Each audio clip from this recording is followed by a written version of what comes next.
उत्तर प्रदेश में हुई बुलडोजर कार्रवाई को लेकर आज सुप्रीम कोर्ट में एक बार फिर से सुनवाई हुई, जहां सुनवाई के दौरान दोनों पक्षों की तरफ से कई दलीलें पेश की गई। जमीयत उलेमाए हिंद ने सुप्रीम कोर्ट में अर्जी दाखिल की है कि यूपी में बिना जरूरी प्रक्रिया के किसी भी संपत्ति और निर्माण को न गिराया जाए। इससे पहले अदालत में सुनवाई के दौरान यूपी सरकार ने कहा था कि जिनके भी निर्माणों को ढहाया गया है वो अवैध थे और उसके लिए पूरी प्रक्रिया का पालन किया गया है। सुनवाई के दौरान यूपी सरकार के वकील ने दलील देते हुए कहा कि हम अदालत को और भी जानकारी देना चाहते हैं, इसलिए हमें कुछ और वक्त दिया जाए।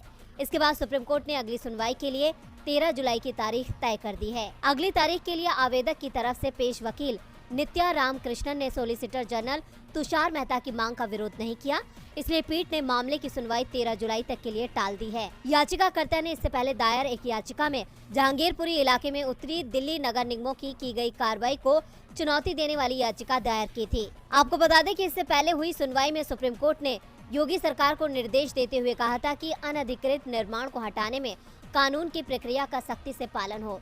साथ ही सुप्रीम कोर्ट ने यूपी सरकार और प्रयागराज और कानपुर विकास अथॉरिटी से इस मामले में 3 दिन के भीतर जवाब मांगा था। सुप्रीम कोर्ट ने कहा है कि सब कुछ निष्पक्ष दिखना चाहिए। वहीं जब योगी सरकार इस मामले पर पहले घिर रही थी तो उस वक्त भी कोर्ट से और वक्त मांगा गया था। अब इस मामले की अगली सुनवाई 13 जुलाई को होगी।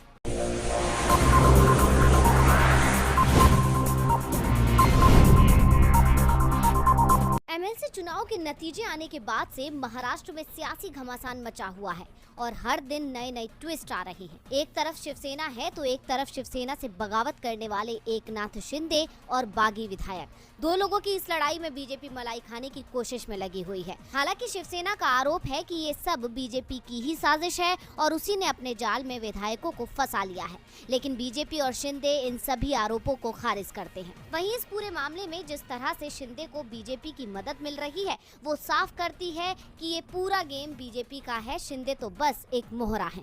दरअसल ये पूरा प्रकरण जब से शुरू हुआ है तब से बीजेपी की अहम भूमिका नजर आ रही है, क्योंकि बागी विधायक सिर्फ बीजेपी शासित राज्यों में ही शिफ्ट किए जा रहे हैं।